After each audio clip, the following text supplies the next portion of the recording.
Muy buenas tardes a todos. Es un placer poder saludarlos mientras van ingresando nuestros miembros, corredores de propiedades, agentes inmobiliarios de Global Brokers, una plataforma de negocios inmobiliarios en donde desde el día número 1 nos comprometimos a poder brindar una capacitación de calidad, a poder entregar información exclusiva para quienes son parte, sin duda, de Global Brokers, y por eso hoy día estoy tremendamente contento mientras cada uno, ¿cierto?, de ustedes se va uniendo a esta tremenda clase que tenemos el día de hoy, porque tenemos un exponente, un gran exponente que vamos a ir presentando. En primer lugar, voy a saludar aquí a Ricardo Siede. ¿Cómo está, don Ricardo? Muy buenas tardes.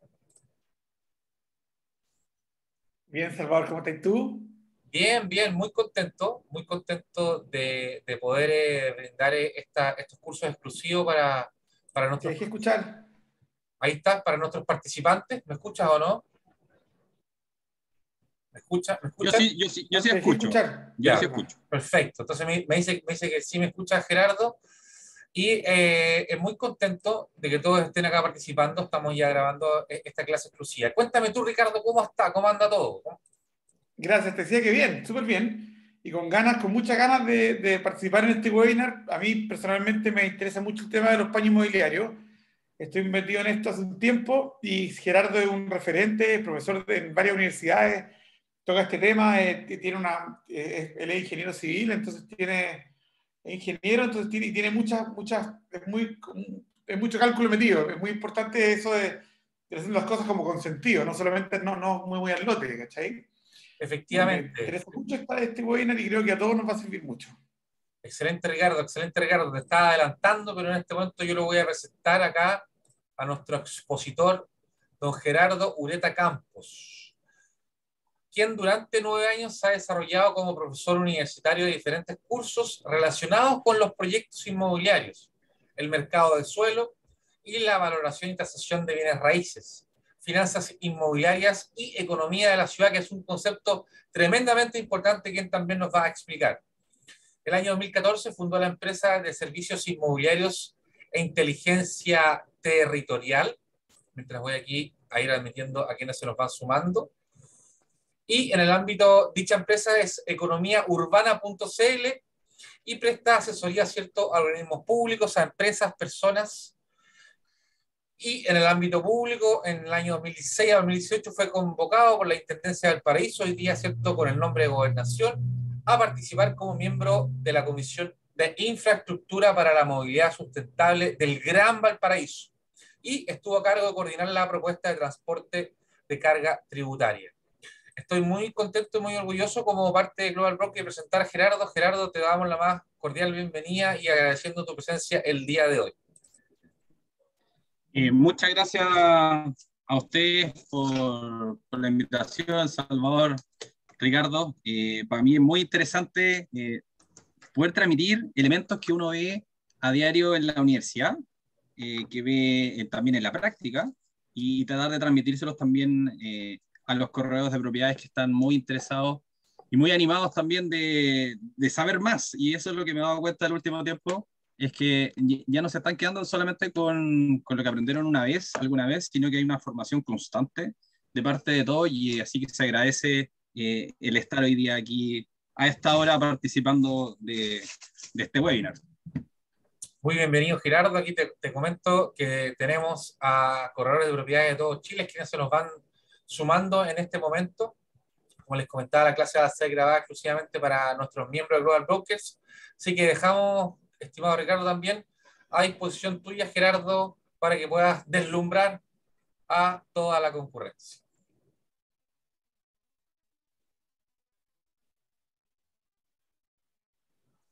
Ya, es un gran desafío ese lo de deslumbrar, pero vamos a tratar de admitir bien la información. Cualquier cosa que ustedes quieran, me van interrumpiendo, me van preguntando cosas que realmente no se entiendan bien, me preguntan. La idea no es hacer una clase tipo universitaria, pero sí acercarse a elementos que me parece que son muy importantes y que en mi vida, desde mi mirada, desde la ingeniería y la economía, veo quizás con algún cierto grado de preocupación de que faltan elementos más tecnológicos, más avanzados de propiedades para poder aumentar también las utilidades que podrían ellos tener de cara a la venta de paños inmobiliarios, de captación. Creo que hay todavía mucho que avanzar en ese sentido, así que vamos a tratar de hablar un poquito sobre eso. La idea entonces es tratar de hablar unos 30-35 minutos.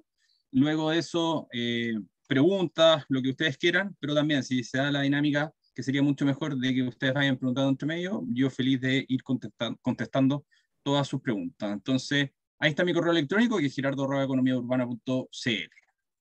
Ya, este soy yo. Para los que llegaron tarde, yo soy magíster en construcción, ingeniero industrial, profesor de cursos de tasación también en Learning Group, profesor universitario de cursos universitarios como mercado suelo, tasación, gestión financiera de proyectos, economía, desarrollo de proyectos inmobiliarios, y también me dedico un poco a la parte de infraestructura vial, porque la infraestructura está muy ligada a los cursos, perdón, a los temas que son inmobiliarios. Entonces, yo desarrollo infraestructura vial, desarrollo caminos, desarrollo calles, autopistas, mejoro también las calles, la condición también de la acera o las veredas, y todo eso impacta también en la calidad de vida de los barrios y va generando mayores plusvalías, como se conocen, o aumento de precios de suelo y también de los productos inmobiliarios. Tengo una empresa inmobiliaria que se llama economiaurbana.cl y también los invito a participar de mi Instagram, que es Gerardo Ureta. ¿Ya? Entonces, ¿qué es lo que primero siempre parto hablando en mis cursos? Porque me parece que es muy relevante esto, y a veces no se tiene tanta claridad. Así que nosotros tenemos distintas ciudades, distintos tipos de ciudades, pero las podemos englobar en dos tipos de ciudades. La primera es la ciudad monocéntrica. Este tipo de ciudades están preferentemente en entornos que son fuera de las grandes capitales, ¿ya? Entonces podrían ser algunos en donde claramente hay una plaza de armas, donde se concentra gran parte del poder. Y eso es lo importante en el tema de precios de suelo. Está el poder. Y el poder no tan solo político, sino que también administrativo, económico, social, ¿ya? Distintos tipos se confluye en una zona central dentro de las ciudades. Entonces, eso mismo va generando que mucha gente quiera estar localizado cerca de los centros y cada vez más cerca de los centros. Entonces, por eso los centros valen bastante más caro que el resto de la ciudad. Entonces, a mayor distancia al centro disminuye el precio del suelo y por otra parte, a menor distancia al centro aumenta el precio del suelo. ¿Ya? Esta es una foto extraída del profesor Pablo Trielli, que es doctor en economía urbana, con el cual yo me formé en estos temas inmobiliarios y de economía urbana particularmente. El otro tipo de ciudad es la ciudad policéntrica. Entonces, en este caso, en este tipo de ciudad, lo que existen, ¿ya? Y aquí voy a activar mi pantalla electrónica, denme un segundito. Entonces, aquí lo que existe en este tipo de ciudades son subcentros. Entonces, se fijan acá que esto es como una carpa de circo, básicamente, en donde está lleno de subcentros. Entonces, yo miro una ciudad, tengo aquí la plaza, la típica plaza de armas, ¿ya? Y a medida que yo me voy alejando del centro de esta plaza de armas, el precio disminuye, pero en algún minuto aumenta un poquito más respecto de lo que estaba antes, un par de metros antes, kilómetros antes, no lo sabemos, todas las ciudades son distintas, y se generan entonces aquí un subcentro. ¿Ya?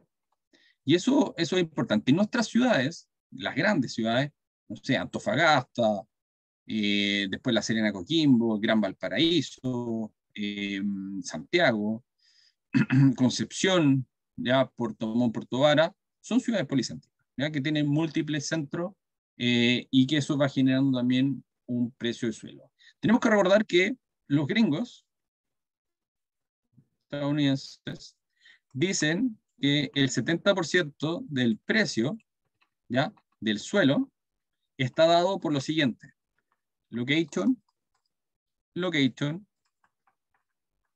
location. ¿Y qué significa esto?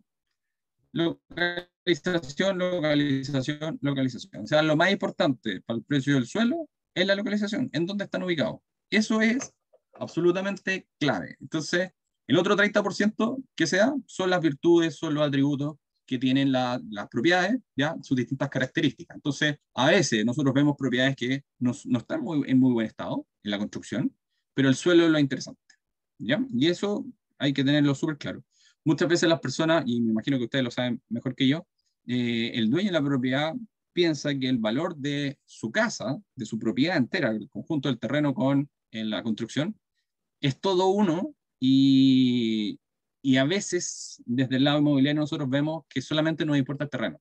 Por más allá que la casa esté en muy buenas condiciones, el precio que uno paga por por comprar esa propiedad no va a ser el muchas veces esperado por el cliente. Y eso puede generar algún tipo de frustración. Pero lo que yo sí me he dado cuenta es que en el minuto en que nosotros le explicamos esto, este tipo de mapas, por ejemplo, las personas lo entienden y quedan bastante más conformes respecto del precio de suelo que tiene su propiedad, ¿ya? Entonces, yo una de las cosas que hago son justamente tasaciones y valorizaciones inmobiliarias, eh, y intento ser lo más pedagógico posible para comentarles sobre el precio del suelo. Entonces, aquí yo me di la libertad que a mí me gusta más la pizarra, entonces por eso prefiero de repente no tanto gráfico. Cualquier cosa, ustedes entonces me comunican. Entonces, aquí yo voy a dibujar un gráfico en donde voy a tener acá la renta del suelo y aquí voy a tener los kilómetros, que es la distancia. ¿Ok? Si no entienden mi letra, me avisan y trato de mejorar un poquito. Acá, que voy a tener este punto, voy a tener el centro. O podríamos pensar en un subcentro. Cualquiera de los dos casos. ¿Ya? Entonces, ¿qué nosotros tenemos en este gráfico? Vamos a tener tres actividades. Uno, que van a ser, el azul va a ser comercio. Vamos a cambiar ahora de color y vamos a poner el color verde para la siguiente actividad, que van a ser oficinas. Y vamos a tener la tercera actividad, que vamos a poner en otro color, morado, que va a ser esto de acá. Y el morado va a ser vivienda. Entonces voy a hacer un gráfico simple, ¿no?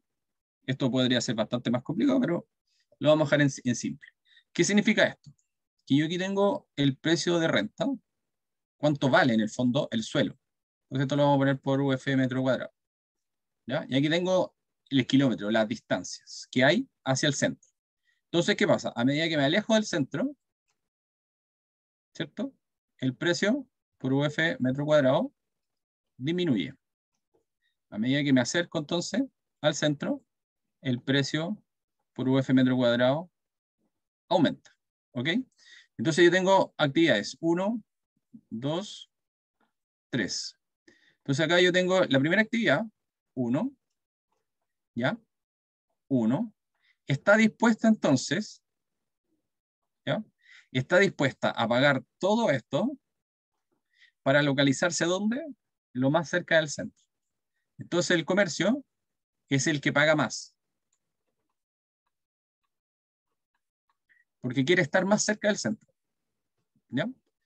La segunda actividad, 2, va a ser la oficina. Entonces las oficinas van a pagar un poco menos por estar cerca del centro, por tanto se van a localizar por acá.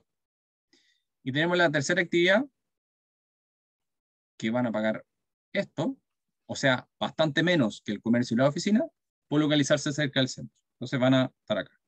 Entonces la pregunta es, cuando queremos armar paño, cuando queremos ver la capacidad productiva que tiene un terreno, tenemos que nosotros preguntarnos qué es lo que se puede hacer, ¿cierto? Pero además tenemos que acordarnos de este gráfico que yo les estoy mostrando aquí, es muy simple, ¿ya? Esto se podría complejizar claramente, pero es muy simple, es esto. Entonces acá, si yo quisiera instalar, por ejemplo, vivienda acá, ¿qué es lo que debería hacer? ¿Cuál sería el precio que pagaría alguien que quiera desarrollar un proyecto inmobiliario en un lugar que es muy interesante para el comercio. ¿Qué es lo que creen ustedes? No sé si pueden hablar. Yo creo que sí. Bueno, puede ser. Sí, tienen activado ahí está. El chat también. O pueden levantar la mano, sí, como quieran. Entonces, ¿qué pasaría en este caso? ¿Que está acá?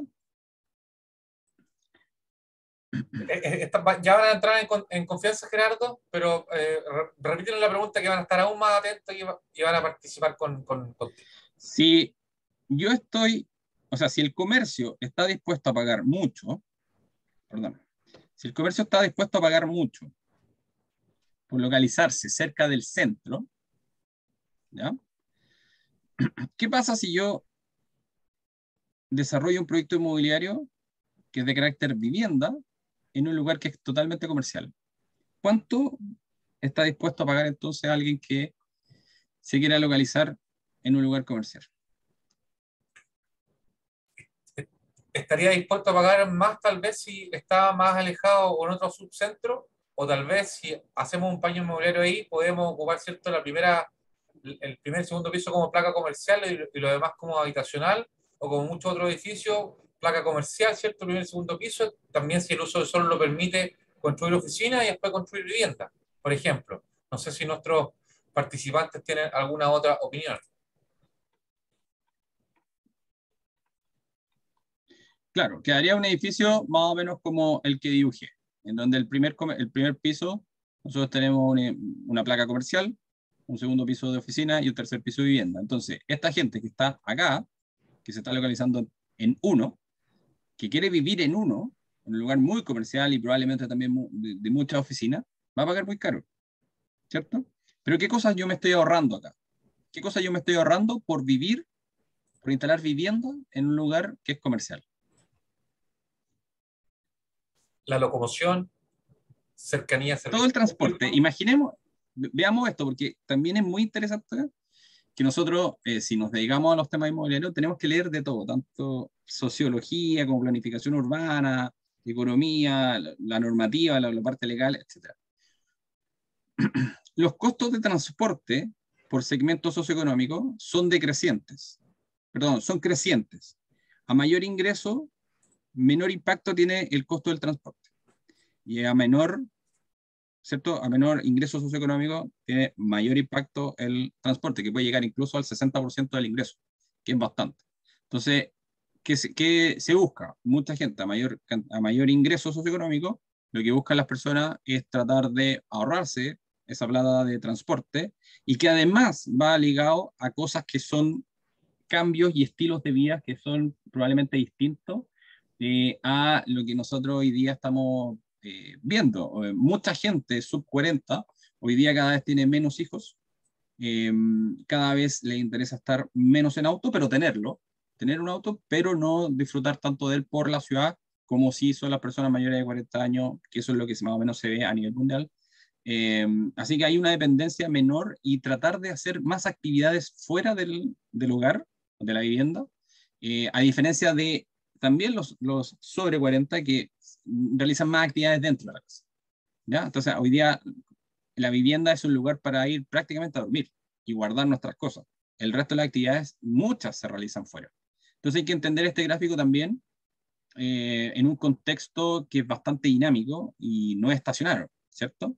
Dice vivir donde trabaja y no desplazarse. Claro, mucha gente lo que hace es que después de, si les va bien, si, no sé, si tienen suerte también, si estudian una profesión que después les genere alto ingreso, lo más probable es que si esa persona vive en un lugar hoy día de bajo ingreso socioeconómico, mediano, lo más probable es que cambie de barrio y se vaya a lugares donde tenga muchos lugares para comer, muchos lugares de ocio, etcétera, en donde gastar y probablemente disfrutar su dinero, que no está gastando muchas veces en los hijos, ¿ya? Y ahí se dan. Pero es importante entonces entender esta dinámica como no algo estacionario, sino que más bien como algo dinámico, ¿ya? Yo les muestro acá ahora un estudio que hice este año y que en verdad lo llevo haciendo 2 años y lo voy actualizando constantemente. Dividí el Gran Santiago en celdas. Estas celdas son hexagonales. Si ustedes se paran en el medio de la celda, que se llama centroide, y ustedes se desplazan a los bordes de la celda, son 500 metros. ¿Ya? Entonces cada celda representa 500 metros a la redonda. ¿Ok? Que es más o menos lo que una persona está dispuesta a caminar. ¿Ya? Una persona está dispuesta a caminar 500 metros para llegar a algo. Eso es más o menos lo que le interesa. Entonces lo que está acá es un mapa en donde hay precios de suelo por cada zona. Esto me tomó harto tiempo realizarlo porque había que verlo uno a uno, no con un sistema automatizado, sino que verlo uno a uno con datos de precios de oferta y precios reales. ¿Ya? Y quedó más o menos así que se adecua también un poco a la realidad. Entonces yo aquí capturo ciertas cosas que de repente nosotros vemos mapas donde hay precios y que, por ejemplo, me dicen que Las Condes tiene un precio promedio de suelo de 24 UF. Nosotros podemos creer que efectivamente Las Condes tiene un promedio de 24 UF. Es imposible. ¿Y por qué pasa eso? Porque Las Condes, al ser tan grande, tiene lugares que son rurales y que no son urbanos. Y esos sitios valen menos de una UF el metro cuadrado. Entonces, como que un poco distorsionan el precio que nosotros tenemos de suelo. Entonces, es mejor verlo por zona más pequeña y eso es lo que nosotros estamos mirando hoy día acá en celdas, ya que son hexagonales, podrían ser cuadrados, podrían ser en general o son cuadrados o son hexagonales, porque si hago círculo y después voy pegando círculos, me quedan espacio entre los círculos que no son capturados. Entonces es mejor hacer celdas hexagonales. ¿Dudas, preguntas con esto o no? Por si de repente se complican. Cualquier cosa me van escribiendo sobre esto. Todos se pueden desmutear en el caso que así lo deseen y acá, digamos, el más amarillo sería un valor de 108 a 220 UF, ¿cierto?, al metro cuadrado, y acá tú tienes Providencia, que asumo que esto debe ser cerca de Los Leones, y este otro que debe ser el Golf, que es la coyuntura entre Providencia y Las Condes. Sí, y aparecen acá dos elementos, fíjate acá, perdón, en esta parte de acá, espera, voy a cambiar de color del plumón. Aparecen acá dos celdas que son morados, y eso quiere decir que tienen un precio de suelo muy bajo. ¿Y por qué? Porque ahí está el Cerro San Cristóbal. ¿Ya? Que también es importante. Entonces, capturar el precio de suelo por zona, hacerlo de esta manera y quizás con celda más chica también es importante, porque a veces nosotros vemos precios por zona que son demasiado grandes y que tal vez podrían no ser la realidad. ¿Ya? Que también es relevante y hay zona y zona dentro de Santiago. Luego tenemos acá, esto es la distribución que yo les comentaba con el gráfico que hice, ¿cierto? De donde hay 3 actividades. Esta son los metros cuadrados, o esta es la distribución de metros cuadrados de carácter comercial dentro del Gran Santiago. Para las personas que son de fuera de Santiago, les pido disculpas, siempre lo hago, pero lamentablemente los estudios que hay y que uno hace también genera son para el Gran Santiago, ¿ya? Pero yo tengo también para Valparaíso, o el Gran Valparaíso, tengo para Concepción, tengo para Antofagasta. Si a alguno de ustedes les gustaría ahondar más sobre eso o son de esos lugares, podemos conversar también, me escriben por correo electrónico y yo les puedo compartir algún tipo de información que tengo sobre eso. Entonces, volviendo aquí al caso Santiago, vemos que la distribución de metros cuadrados comerciales está muy, muy, muy localizada en la comuna de Santiago. Entonces, ahí están los grandes en metros cuadrados. Luego vemos lugares como el Plaza Vespucio, el Plaza Oeste, ¿cómo se llama? La Plaza de Maipú, también. El Mall Arauco Maipú. Acá tenemos el sector de Sanhattan. Tenemos acá el Mall Los Dominicos. Tenemos acá el Mall Plaza Egaña. Y acá hay un par de más distribuciones por acá, los Trapenses, el Parque Arauco, etc. Entonces, cada uno de estos, salvo el centro de Santiago, cada uno de estos lugares que yo marqué en círculo rojo son subcentros. Entonces, los subcentros están dados generalmente por lugares comerciales porque atraen, son lugares de atracción. Entonces, ¿qué pasa con esto? Con los centros comerciales. Cuando nosotros estamos pensando en un paño, en un terreno o las características de un terreno. Es que si yo vivo acá, si yo vivo en este lugar, Peñalolén, por ejemplo, tengo muy pocos metros cuadrados construidos de carácter comercial. Entonces, ¿eso qué significa? Que yo tengo que viajar hacia allá o tengo que viajar hacia acá para encontrar oportunidades. Entonces, la pregunta que yo le hago a usted, ¿será interesante ese paño, ese terreno en Peñalolén, que está lejos de todo? Dadas las características que hoy día yo estaba conversando, no sé si lo ven ustedes también, que la gente quiere salir a caminar y encontrar oportunidades. O sea, la persona que está aquí en Peñalolén sale de su puerta, y pues, solo poniendo como ejemplo, y quizá exagerando el ejemplo, pero si yo quiero comprarme un chocolate, voy a tener 2 locales comerciales. En cambio, si estoy ubicado en alguno de los subcentros, voy a tener 100 lugares para poder encontrar y comprarme un chocolate. Entonces, aquí, con este mapa que está acá, yo veo oportunidades. Por ejemplo, Peñalolén. ¿Por qué en Peñalolén no desarrollamos proyectos comerciales? Y hoy día vemos han aparecido varias cartas al director, gente oponiéndose a proyectos inmobiliarios que están ubicados en Peñalolén Alto y que van a llevar comercio y lo van a hacer cada vez más atractivo. Y la gente se opone, ¿por qué? Porque quiere tener un estilo de vida muy rural, pero con una alta dependencia del auto, donde hay que seguir recorriendo distancias largas para poder acercarse al comercio. Y eso es un poco también, ¿cómo decirlo? Un poco, no sé, no estoy pensando en la sustentabilidad, por ejemplo, de la ciudad. De que la ciudad merece, y todos merecemos también tener menos contaminación, menos circulación, bajar el ruido, bajar el estrés que se genera dentro de la ciudad, y distribuir las distintas actividades comerciales por el resto de la ciudad. Entonces vemos que acá en Renca no hay espacio, no hay mucho comercio en esta zona. No sé, vemos zonas, miren, aquí en Ñuñoa hay espacio, Macul hay espacio, en la zona entre Macul y Peñalolén hay espacio para seguir creciendo. La Cisterna también, en Pedro y de Cerda, para qué decirlo, perdón, este es Los Espejos. En Los Espejos casi no hay proyectos inmobiliarios. En Lo Prado también, en Pudahuel, o sea, faltan espacios y proyectos, pero de carácter comercial. ¿Para qué? Para que la gente que vive acá no tenga que desplazarse grandes tramos para poder llegar y disfrutar de todas las oportunidades que otras personas que viven en zonas más cercanas, más centrales, tienen. Entonces, todo esto confluye en qué? En que yo aumento el precio del suelo.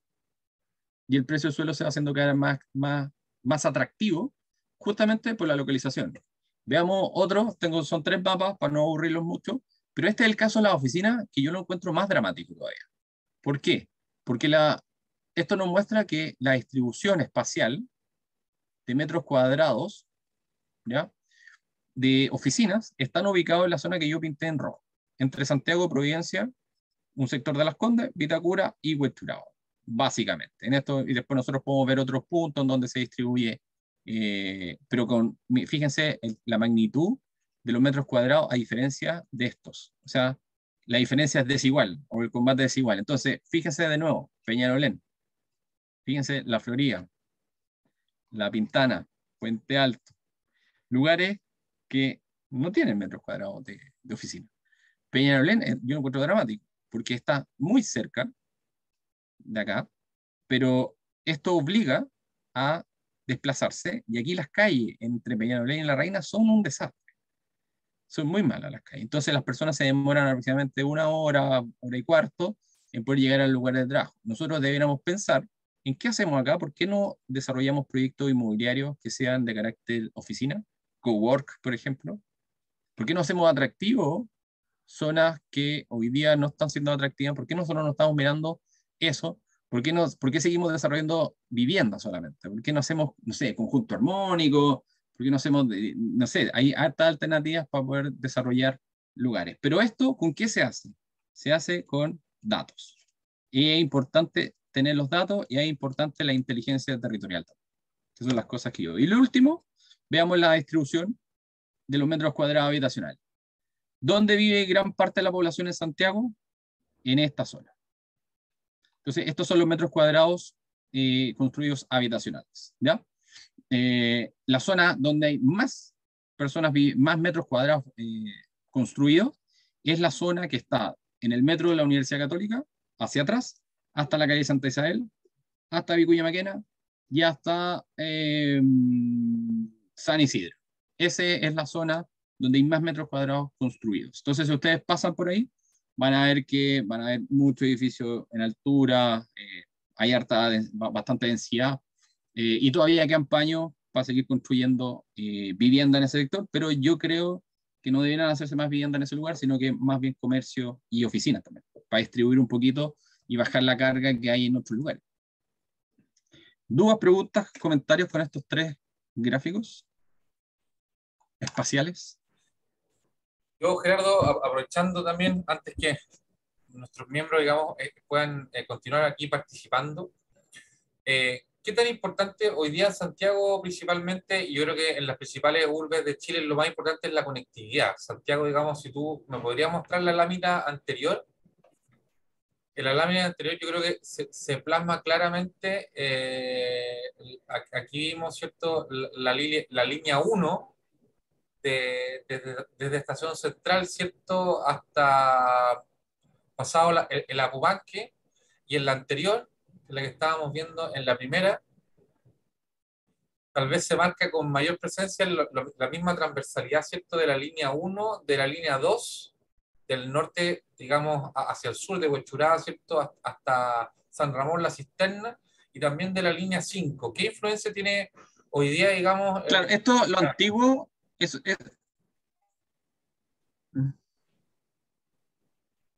claro, lo que te voy a decir es que el comercio está construido todavía bajo la lógica antigua de que aquí pasa la línea 1 y acá está Gran Avenida. Entonces, el Santiago antiguo estaba construido sobre Gran Avenida, básicamente.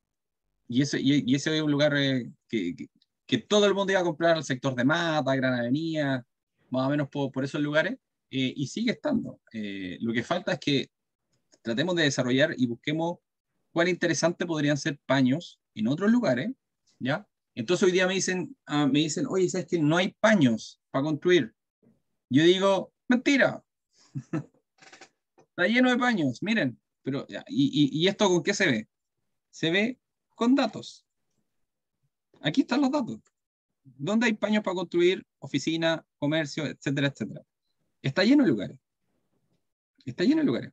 Y yo me dedico justamente por razones también profesionales, no les puedo comentar dónde son los lugares más indicados, porque es parte también del negocio, pero hay mucho lugar todavía. Reconversión, reutilización. Ayer salió una noticia de que están reutilizando, por ejemplo, edificios que son de carácter de oficina, eh, para convertirlo en vivienda. Entonces, también tiene que haber una flexibilidad en las edificaciones que nosotros estamos construyendo. Así que eso, pero sí, aquí justamente va el tema que tú me preguntabas, Salvador, respecto a la infraestructura. Entonces, ¿qué es lo que nosotros hoy día queremos? Queremos estar cerca de todas las estaciones de metro, por ejemplo, que es clave. Entonces, cada estación de metro es importante. Yo estudié la densidad que existe de cantidad de metros cuadrados construidos en torno a las líneas de metro, y todavía hay falta de desarrollo inmobiliario, por ejemplo, en toda esta parte. Por ejemplo, en toda esta parte. Por ejemplo, en toda esta parte. Por ejemplo, en toda esta parte. Por ejemplo, por acá. Por ejemplo, ya por acá no. Este sector. Esa zona hoy día está de muy baja altura, mucha casa, pero que podría ser muy bien aprovechado para desarrollo inmobiliario en altura. Entonces, cuando me dicen, oye, no hay paño, no, sí, hay que construir el paño. Y es un Y el tema paño se construye. es un ¿Cómo? tema muy bueno, Gerardo. Tú nos podrás dar una cifra si la tienes.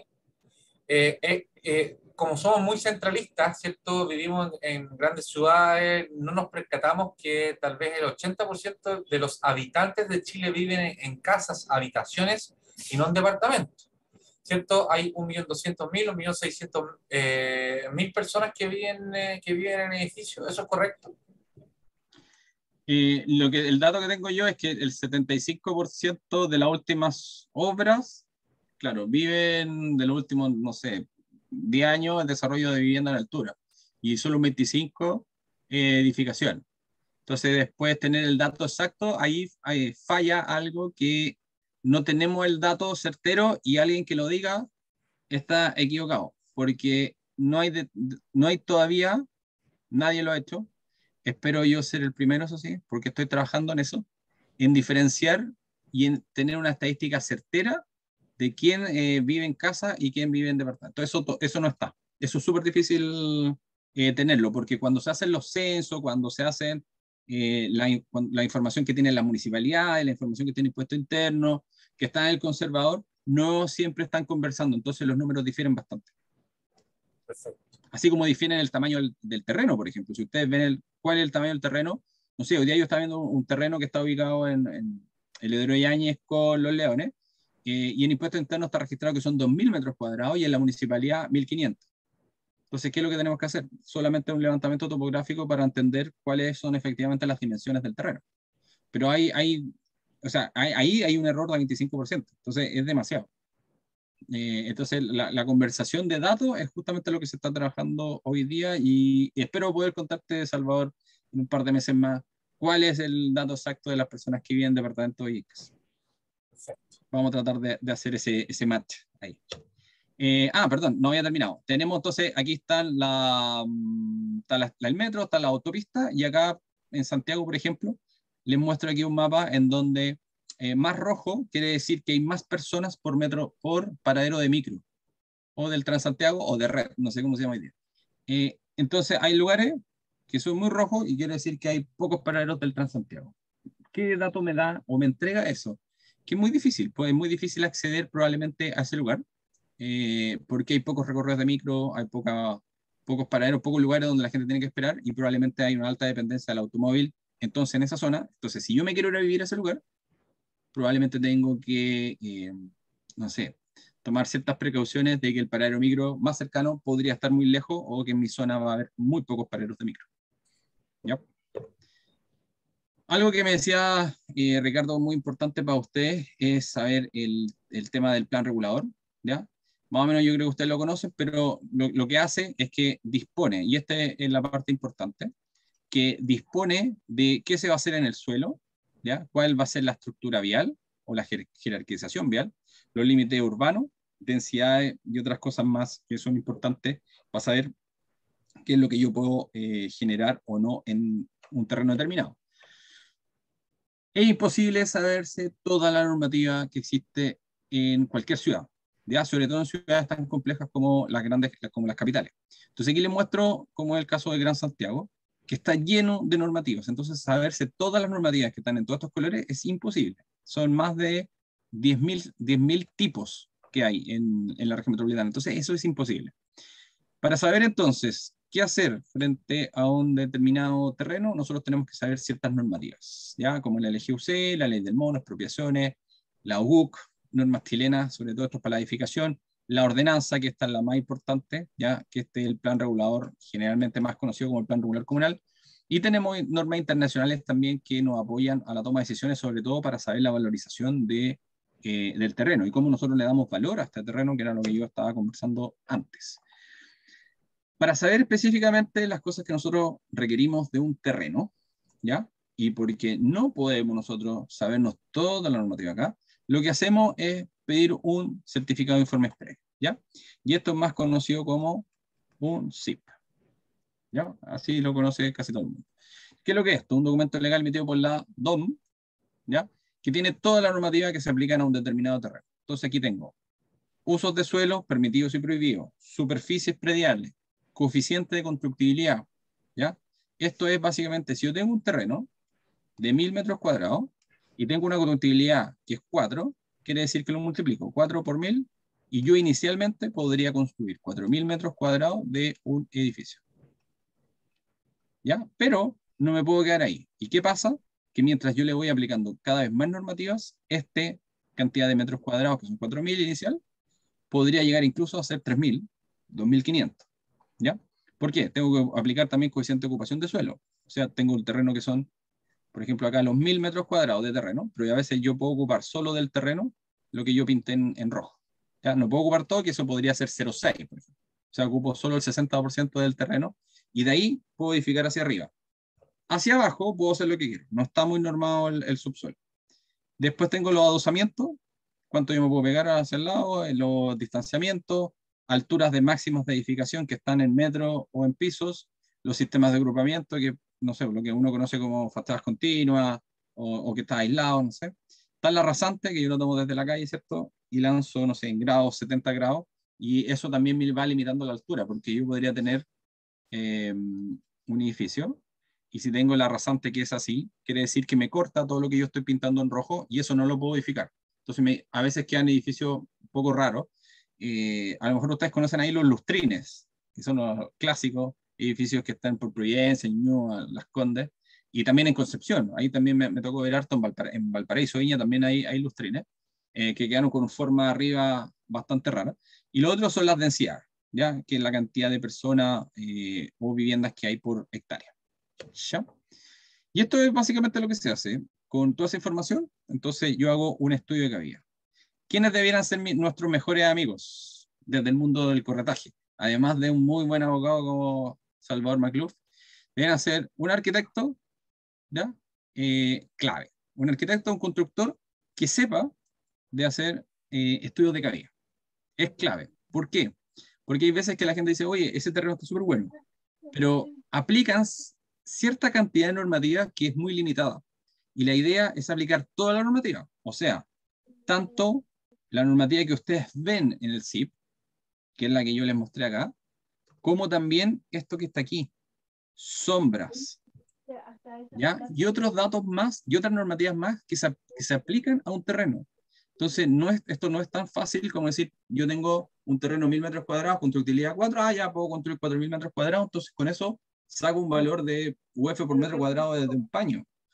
No es tan así. Hay que hacerlo a profundidad y hay que hacerlo bien. Entonces, mi recomendación es que se asocien con un muy buen arquitecto o constructor que sepa hacer estudios de cavidad. Yo hago clase en la Escuela de Arquitectura de la Universidad Mayor, y yo hago un curso de proyecto inmobiliario, y el curso anterior lo hace una profesora que tiene una página web que se llama normativas.cl, y ella deja a los alumnos, pero muy bien, para que después en el curso siguiente, que los tomo yo, desarrollen proyectos inmobiliarios con estudios de cavidad estupendo, muy bueno, aplicando mucha normativa. Y con eso me dicen a mí, ya, yo puedo construir tanto, por tanto, dentro de lo que yo puedo construir, voy a vender, voy a edificar tanto, que va a ser tanto lo que yo voy a vender, y respecto de lo que yo voy a vender, o sea, de los ingresos que voy a tener por los productos inmobiliarios, que puede ser departamento, bodega, estacionamiento, con eso yo le saco la incidencia que tiene el terreno respecto del ingreso. Entonces, ¿cuánto vale el terreno? Vale más o menos como un tercio del ingreso que yo voy a tener. Entonces, si yo voy a tener un ingreso de 100 pesos por vender todo lo que tengo que vender en un desarrollo inmobiliario, en un proyecto inmobiliario, el terreno vale 33. Eso es más o menos lo que se estila. ¿Ya? Esto es un dato promedio para todas para el caso de la región metropolitana. ¿Ya? Hay que estudiarlo caso a caso, pero más o menos por ahí va. Entonces, para ya ir finalizando y dejar espacio para conversación, esto es lo que se hace con un estudio de cavidad, que es clave para poder ¿qué cosa? Para poder definir el precio, el UF metro cuadrado, y con esto entonces yo puedo ir conformando paños. ¿Ya? Entonces yo puedo tener que el paño 1, 2 y 3, en verdad, lo interesante son el 1 y el 2. Entonces, los demás, el número 3, quizás no va a ser interesante. ¿Por qué? Porque este puede tener una mala normativa. Y si tiene una mala normativa, en verdad no va a costar, o el precio del suelo va a ser muy inferior al 1 y 2. Entonces no lo compro. O no lo incluyo en el proyecto. O lo otro es que yo puedo tener paños muy grandes, el 1 y el 2. Entonces hoy día los inmobiliarios, bueno, en general siempre los inmobiliarios están buscando paños entre 1500 a 2000 metros cuadrados. Con eso yo puedo desarrollar un buen proyecto inmobiliario. ¿Ya? Pero si le agrego un 3, podría ser que sea más, etc. Entonces, eso es, yo creo que, no sé, dejo abierta ahora la participación de ustedes, preguntas, dudas que puedan tener. Así que Ricardo, Salvador. Yo quisiera hacer la primera en esta parte desde la perspectiva del corredor de propiedades. ¿Qué es lo que tú recomiendas cuando se realiza la captación, cierto? De 1, 2, 3, 4, 5, digamos, inmuebles o casa habitación, o bienes raíces que puedan ser utilizados para tener, digamos, entre 1.200, 1.500 o 2.000 metros cuadrados, y idealmente, ¿qué es lo que nosotros primero tenemos que hacer? Porque claramente el cliente te va a decir, no, sabes que yo quiero tanto UF metro cuadrado por el tema, pero uno ahí cierto tiene que ponerle el paño frío y determinar en definitiva cuál es la normativa a aplicar. ¿Cuál es tu recomendación cuando un corredor de propiedades tiene, digamos, la necesidad o el requerimiento de un paño inmobiliario en un lugar determinado? ¿Cuáles son los primeros pasos que deberían tomar para poder llevar adelante un paño inmobiliario para ofrecérselo o conseguírselo a una inmobiliaria? Lo primero, siempre entender cómo se forma el precio del suelo. Y eso es clave, lo aprenden una vez, ya van a saber cómo se hace eso y las características que tiene. Segundo, que hay distintas actividades, y aquí yo puse 3, pero podrían haber más, que cada una está dispuesta a pagar distinto precio por estar más cerca del subcentro o del centro. Luego, los datos. Yo creo que hoy día cada vez todas las personas tienen más acceso a datos y a información. Entonces, si nosotros queremos captar un terreno solamente porque, o sea, siguiendo la estrategia clásica, yo creo que lo van a seguir haciendo y por harto tiempo más. Pero a medida que va avanzando el tiempo, hoy día nosotros podemos acceder a mucha información en Internet, y lo que creo yo, lo que les recomiendo es poder consolidar la información y que ustedes tengan absolutamente claro qué es lo que hay en el entorno, que cómo ese terreno juega un espacio, o sea, juega un papel dentro del espacio geográfico de la región donde ustedes estén trabajando, de la ciudad, y que a partir de eso, de los muchos datos que yo tengo, poder finalmente generar el proceso de captación, cosa de que cuando el cliente o el probable cliente tenga dudas o tenga, no sé, a lo mejor no quiera vender, no le interese, pero que ustedes generen la necesidad, y muchas veces esa necesidad se genera con datos. O sea, si yo no tengo datos hoy día, que lo que lo estoy mirando yo, donde cada vez puedo entregar información, puedo compartirla, es clave, yo creo, eso en lo que se viene. Perfecto. Ofrecemos la palabra a todos los asistentes que tienen muchas inquietudes el día de hoy.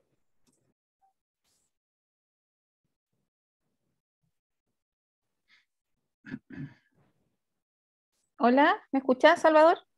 Sí, ¿cómo le va, Pamela? Buenas tardes. Hola, sí, ¿cómo está? Buenas tardes.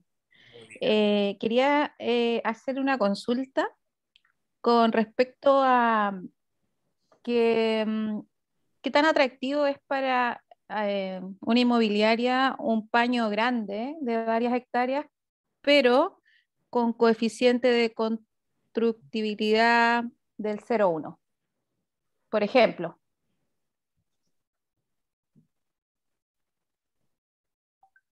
No sé si se entiende la pregunta. Sí, aquí el profesor Gerardo Ureta nos va aquí a contestar. Ya, tú dices, hola Pamela, tú dices Hola. sí, ¿qué tan atractivo es para alguien, para cualquier persona donde la constructibilidad sea 0,1? Sí, a pesar de que el paño es grande, de varias hectáreas, pero la constructibilidad sea de 0,1, por ejemplo. Es que, claro, ahí habría que estudiarlo, porque tú me dices que es muy grande. Yo lo primero que diría es que es muy poco la constructibilidad, entonces No es muy tiendo a pensar atractivo en de, el fondo, ¿no? tiendo a pensar rápidamente que es cero atractivo, cero.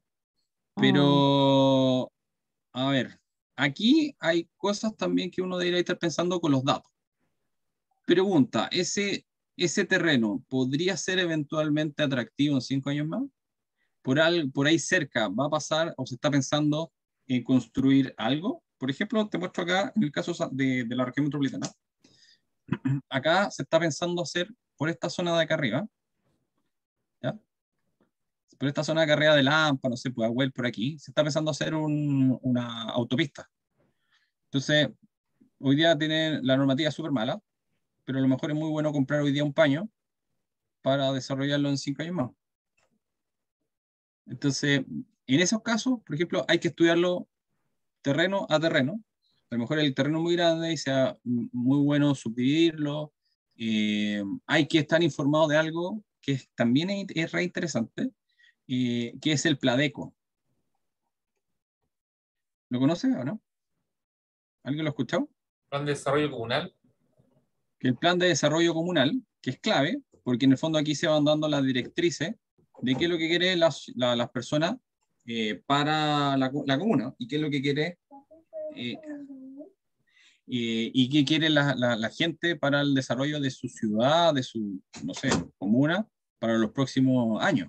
Entonces eso también es importante porque a veces nosotros solamente estamos mirando paños o estamos tratando de conformar paños para hoy, porque queremos ganar plata a lo mejor rápido, ahora, en la pasada, pero yo creo que también es muy bueno pensar en el futuro y estar atento a cómo se va dando el desarrollo urbano, ¿ya? El desarrollo urbano también es clave. ¿Dónde están las próximas oportunidades? Y muchas veces son esos los que ganan, porque pueden hoy día tener un terreno, como dice Pamela, que no es atractivo, pero a lo mejor en 5 años más, por cómo se va a ir construyendo la ciudad, podría ser bastante atractivo. Y también muchas veces pasa cuando se informan las futuras estaciones de metro, las nuevas líneas, con construcción a muchos años más adelante y los terrenos en el sector se disparan inmediatamente. Sí, suben automáticamente 10% cada vez que Sí, dicen que van a construir una estación de metro. Y después, sí, cuando ya está la estación de metro inaugurada, subió 30% más sí, de lo que sube normalmente en esa zona. claro. Muchas gracias. Era-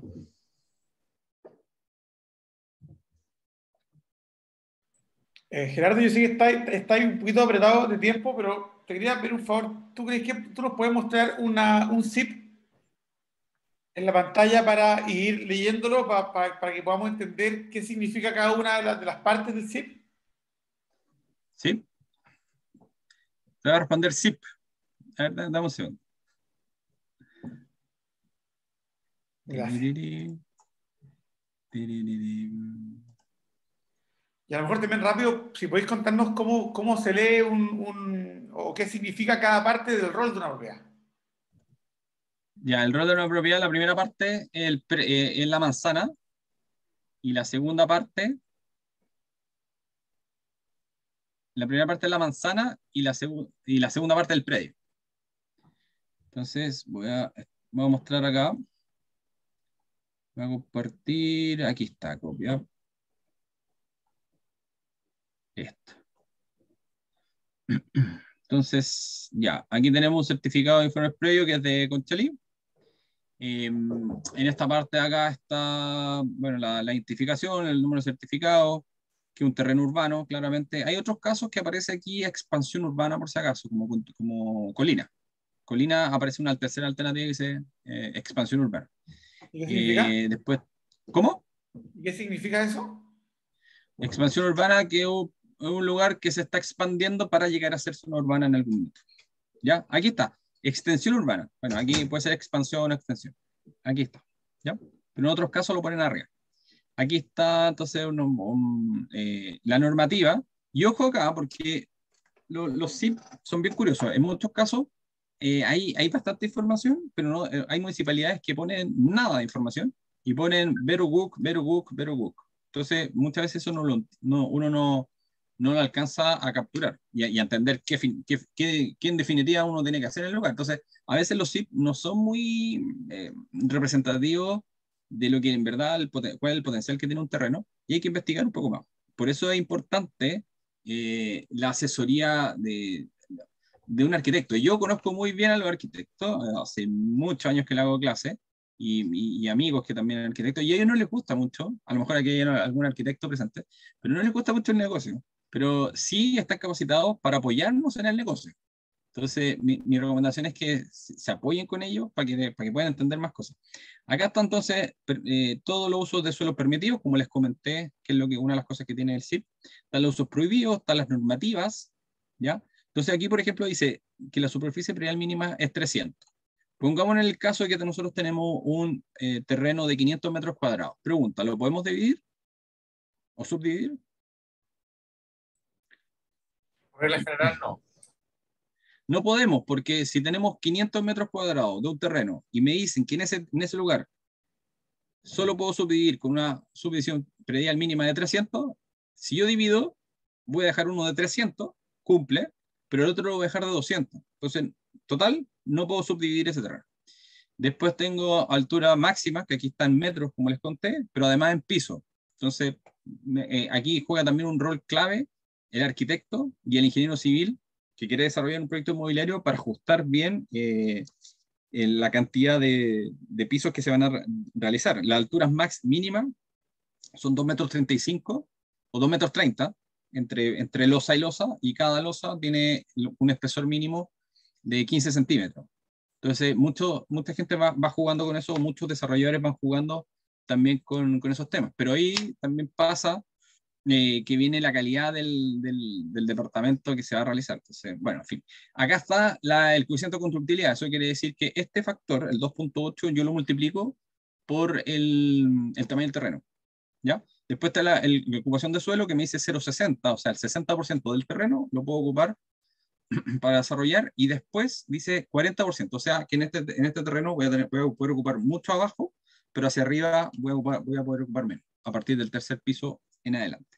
Entonces esto está favoreciendo, esta normativa, creo yo, mirando así rápidamente por lo que está acá, está favoreciendo el desarrollo comercial en el primer y segundo piso, y probablemente también el desarrollo de oficina. O sea, está favoreciendo el primer y segundo piso. Eso es básicamente.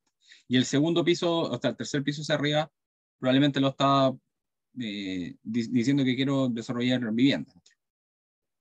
¿Ya? ¿Qué más tiene esto? Bueno, tiene toda la normativa. Ven que no hay muchas cosas, que de repente los SIP son bien... Pero, ¿para qué nos sirve los SIP? Nos sirve esto, el timbre. ¿Ya? Nos sirve el timbre, porque esto nos da certeza jurídica. Y es clave la certeza jurídica dentro de las transacciones que se hagan cuando yo estoy conformando paño, que alguien me diga, no, mira, si yo tengo aquí la información oficial de tal fecha que me dice que yo finalmente puedo hacer X cosa en ese terreno. ¿Ya? Eso. En el desarrollo de los paños inmobiliarios, ¿cierto? Cuando sobre todo son más de un dueño, generalmente las inmobiliarias trasladan el riesgo en el dueño actual, en el vendedor, porque hay que realizar una serie de trámites para llegar a la aprobación, ¿cierto?, de un anteproyecto. Por ejemplo, Sí. Si yo pongamos un ejemplo, tengo 3 casas, ¿cierto? Y para yo presentar y para que me aprueben el anteproyecto, esas 3 casas, cada uno tiene un rol de avalúo fiscal independiente. Casa 1, casa 2, casa 3. ¿Qué es lo que debo hacer? ¿Debo hacer una unión de roles antes de presentar el anteproyecto? Por ejemplo, dentro de la tramitación que debemos nosotros desarrollar. Sí, vuelvo de nuevo. Necesitan sí o sí la asesoría de un arquitecto. ¿Por qué? Porque hay cosas que de repente no se ven y no son fácil verlas. ¿Ya? Por ejemplo, a ustedes se les ha ocurrido que hay terrenos donde es más conveniente hacer conjunto armónico que no hacerlo. Entonces, hay conjunto armónico, yo puedo generar y me premian a veces por la fusión de roles más allá de la típica fusión de roles que uno dice que sabe que es el 30%. Entonces, yo con conjunto armónico puedo sumar un 30% y además puedo sumar otro cierto porcentaje dentro del desarrollo. ¿No? Aquí preguntan, dice José. Ya, una carpeta del SIP, ¿cada cuánto se debería actualizar?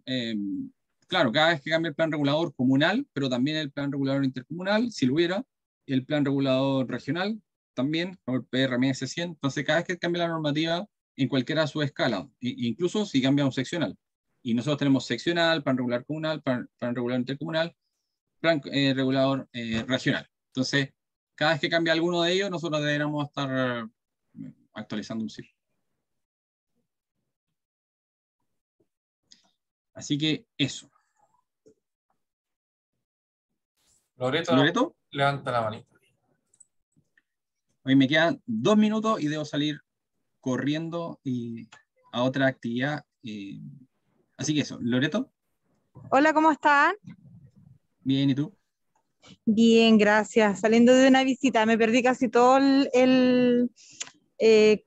su charla, pero tengo una duda. Lo que pasa es que a mí me entregaron un paño inmobiliario, ya, porque una niña se fue a Estados Unidos de confianza y me lo dejó. El tema es que hablé la persona que está encargada, tiene certificado de informaciones previas con un rol, pero son 15 propietarios y están todos de acuerdo, entonces ya están todos loteados. Yo mañana voy a hablar con él debería de tener un mandato, ¿cierto? Me refiero a si tiene un mandato de todos los propietarios. Yo esas partes las desconozco. O sea, a lo mejor ustedes, Ricardo, Salvador, pueden, porque el Porque detalle, son así, el 15 detalle. propietarios, son 3.000 metros cuadrados este paño inmobiliario. Y está en Avenida La Florida, o sea, igual es buen sector.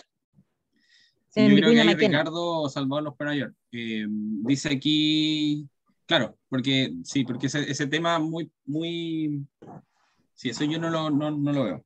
Es como bien complejo en realidad, porque usted dice que hay que trabajarlo sí o sí con un arquitecto.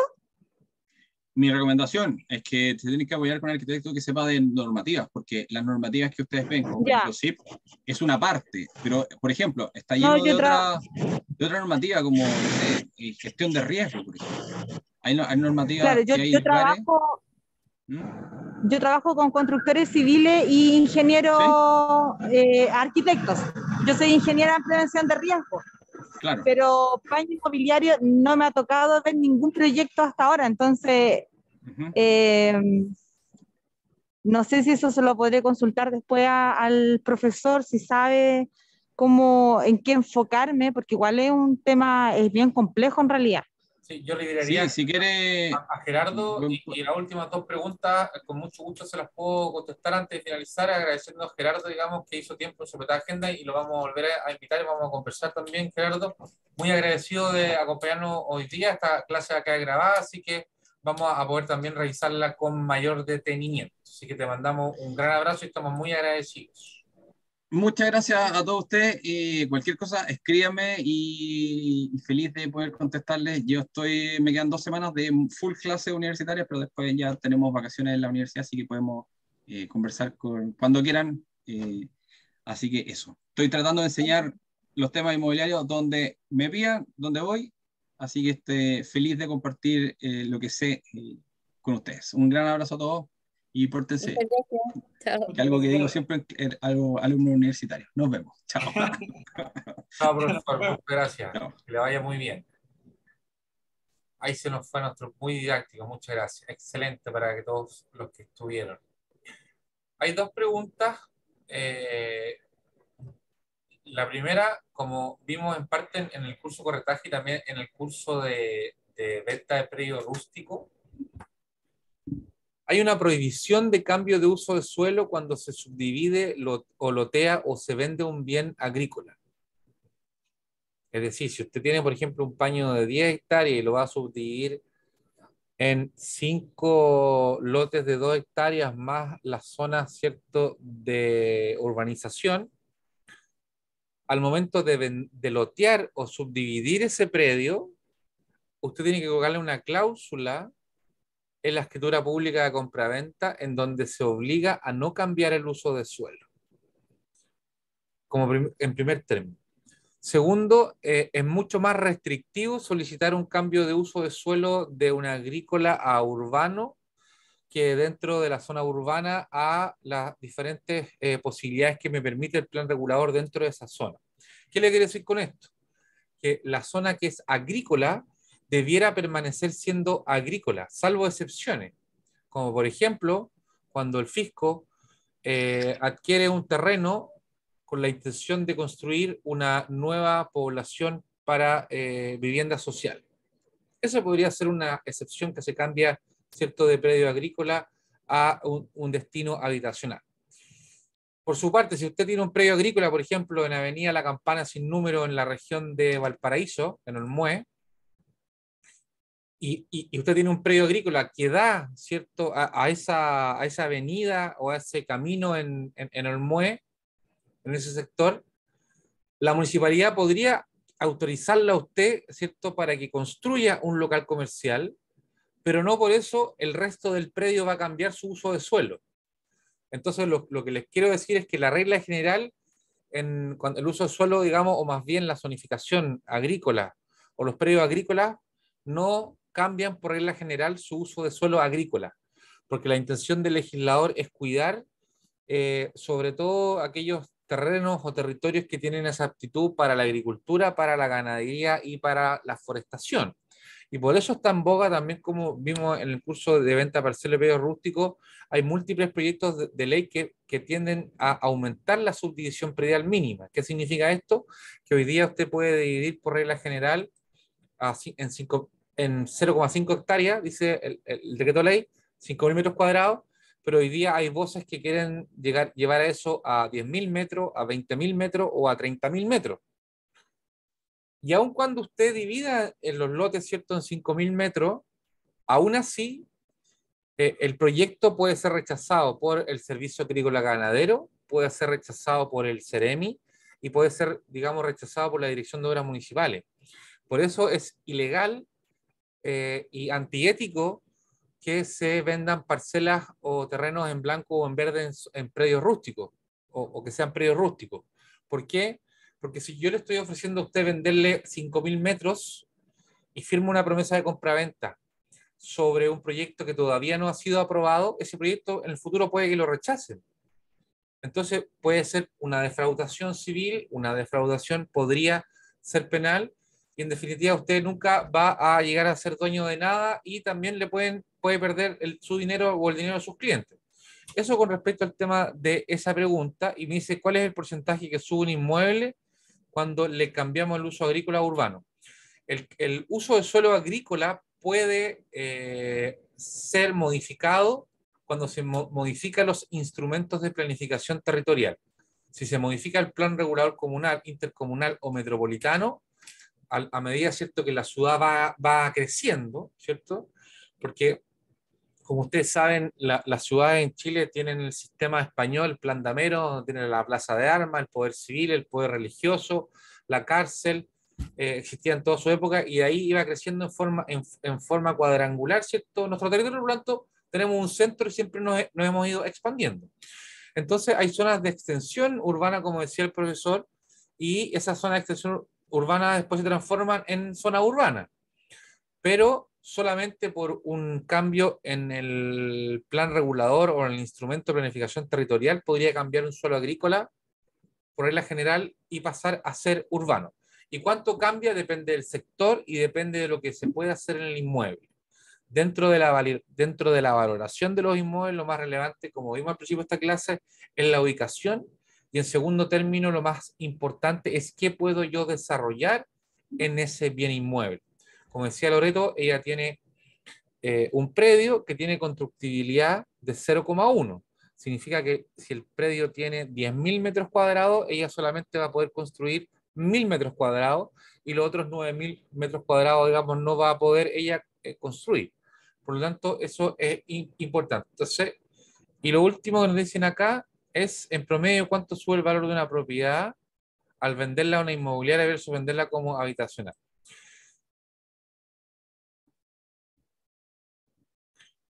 Sin duda hay que analizar el caso particular, y claramente, como dijo Gerardo en la mitad de la clase, depende de lo que yo pueda hacer. Les pongo un ejemplo. Es un ejemplo, digamos, muy dramático, pero que ustedes vean. Su inmueble puede valer 0, puede valer 1, puede valer 10, dependiendo qué se puede hacer con él o hasta dónde puede llegar. Por ejemplo, una casa esquina de 200 metros cuadrados, para sumarle un paño de 1.200 me puede dar 1.400. Con esos 1.400, por ejemplo, yo podría construir 5 o 10 pisos más. Claramente esos 200 metros van a tener mucho valor si se unen a los otros 1.200 metros, pero si son los otros 200 metros, sin duda va a tener una valoración distinta. Y además de lo anterior, es necesario comprender que el momento en que se hagan los paños, que fue la pregunta que quedó sin responder, claramente necesitan un mandato, idealmente extendido por escritura pública, en donde se le otorga al corredor o a uno de los familiares o a uno de los copropietarios, digamos, la autorización a efectos de llevar todo el proceso adelante. ¿Por qué? Porque ustedes como corredores van a encontrar 3 o 4 inmuebles, van a firmar las órdenes o autorizaciones de venta, van a ir a visitar a los propietarios, se van a sentar con ellos y en primer lugar van a llegar, digamos, a la determinación de un valor que puede ser distinto de una propiedad a otra, aun cuando cierto estén en la misma línea. En segundo término, digamos, tienen que tomar la determinación de obtener toda la documentación y contactar a una inmobiliaria. Ese es el proceso, digamos, más sencillo de toda la operación. ¿Por qué?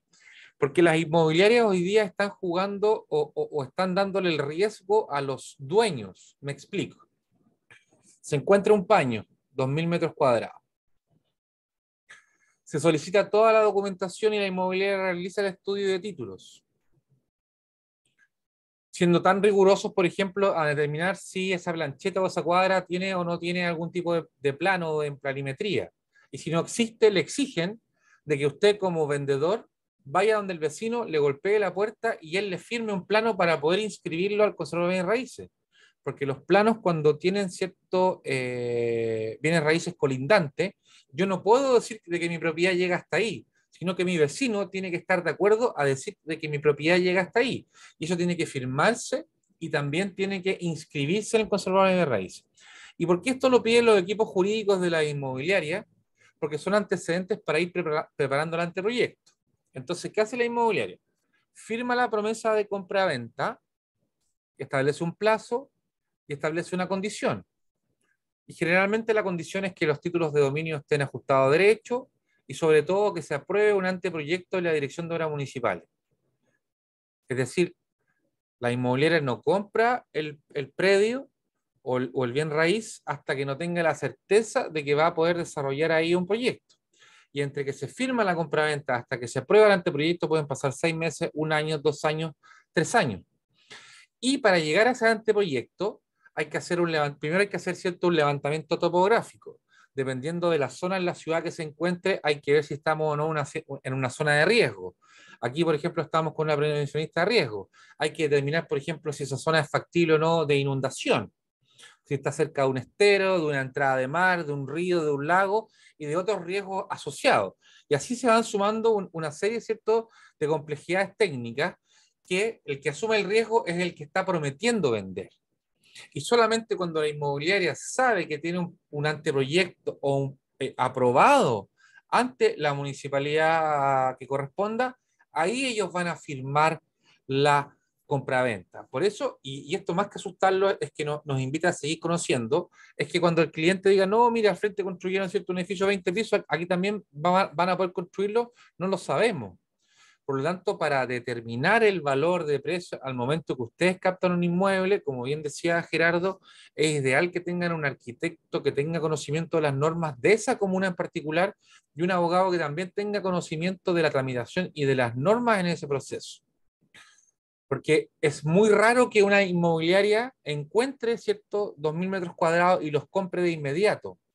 Muy por el contrario, van a hacer un análisis de los títulos de dominio, van a pedir, ¿cierto?, que se subsanen algunos detalles de ser posible subsanar, van a realizar, ¿cierto?, la topografía, en algunos casos hacen sondaje, sobre todo en las zonas de costa en Chile hacen sondaje, ¿cierto?, como los que hicieron cuando rescataron a los 33 mineros, para determinar, digamos, el tipo de suelo, el tipo de subsuelo, si hay roca, no hay roca, si hay agua o no hay agua. Por lo tanto, también la inmobiliaria, antes de comprar el predio, también hace una inversión técnica en este levantamiento topográfico, en el sondaje, en el caso de ser necesario, y también en la elaboración de este anteproyecto. Por lo tanto, digamos, como corolario, yo quisiera que ustedes se quedaran de que para trabajar en los paños inmobiliarios debieran trabajar con un equipo interdisciplinario que les permitiera sin duda, digamos, llegar a un buen término, digamos, en estos casos. Y el último 5 minutitos, ofrezco la palabra por si alguien tiene alguna inquietud.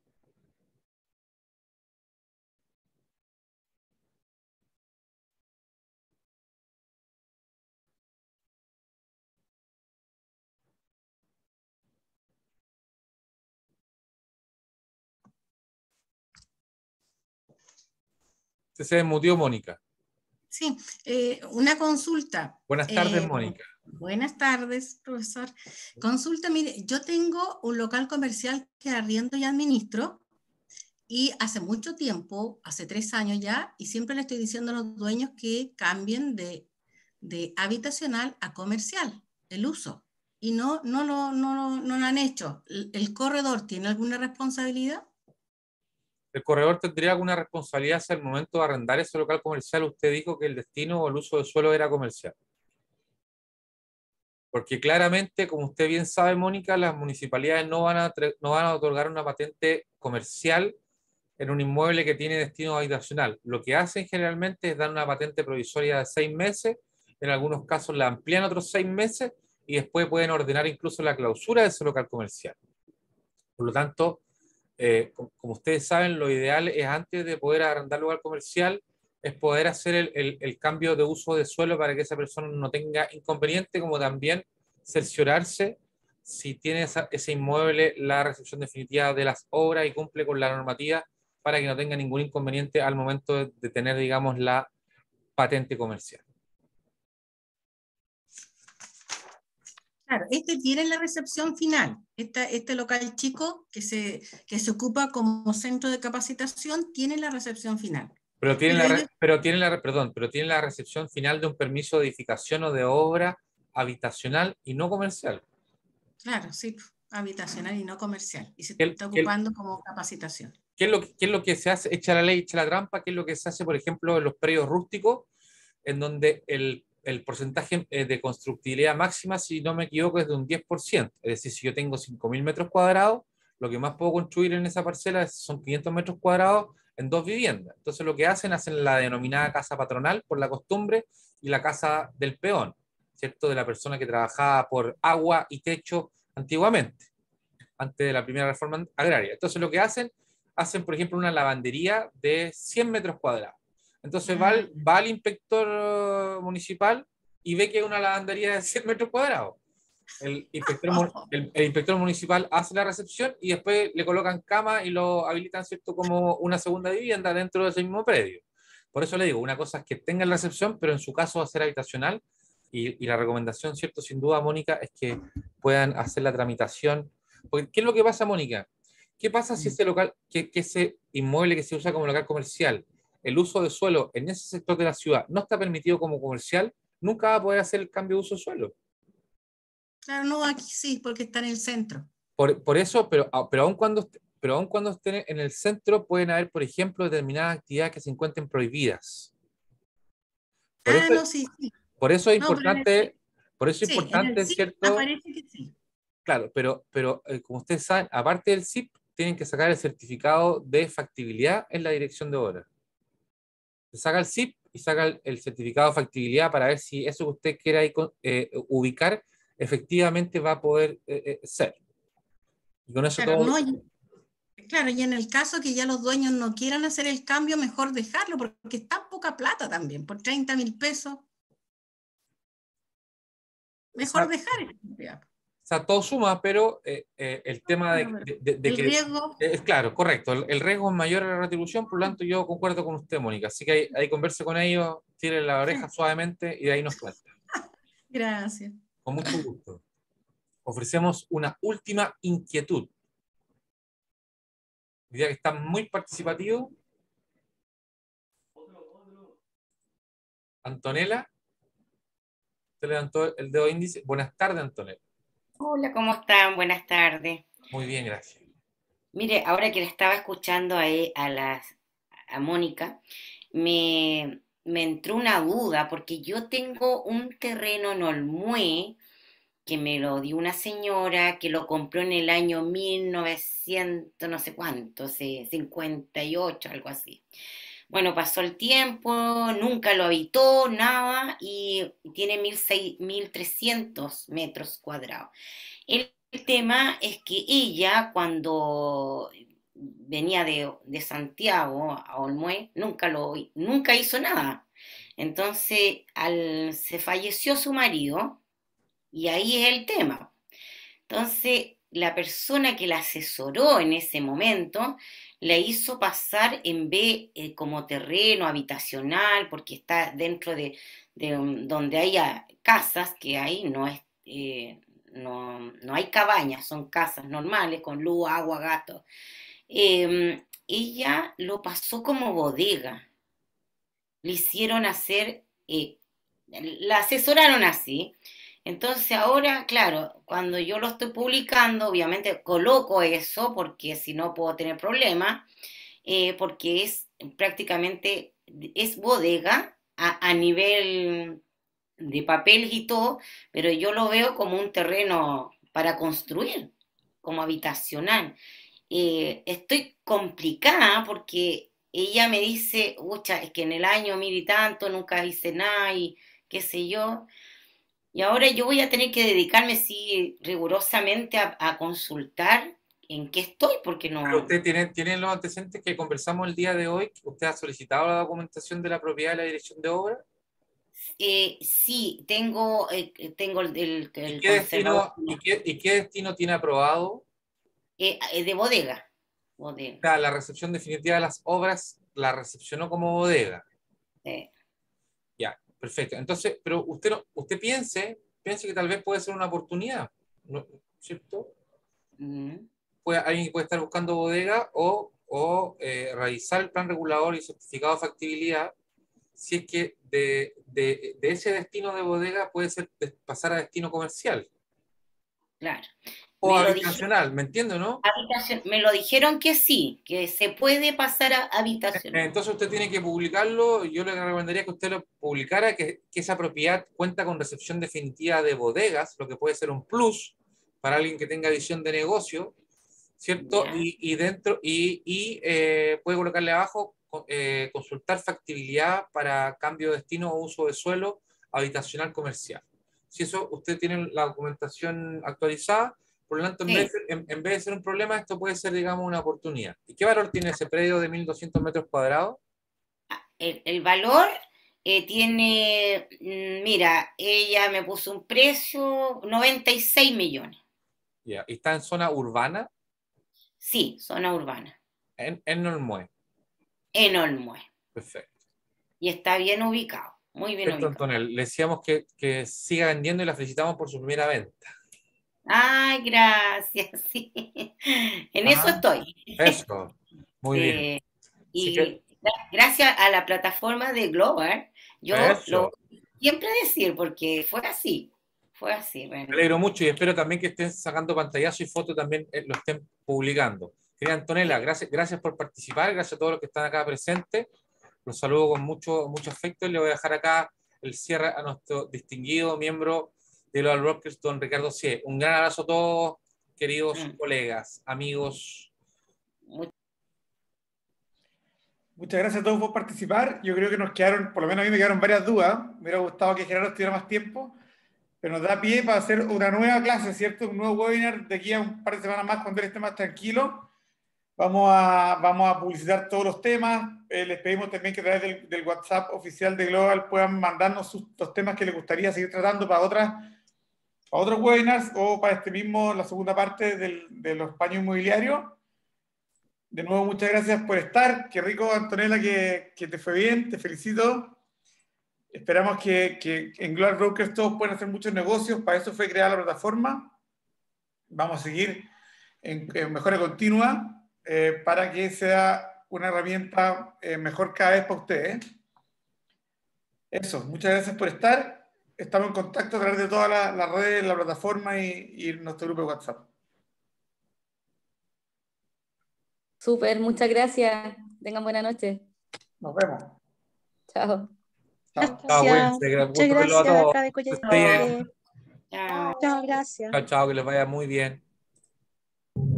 Chao, profesor. Gracias por todo. Eso es la actitud. Éxito, pórtense bien. Adiós.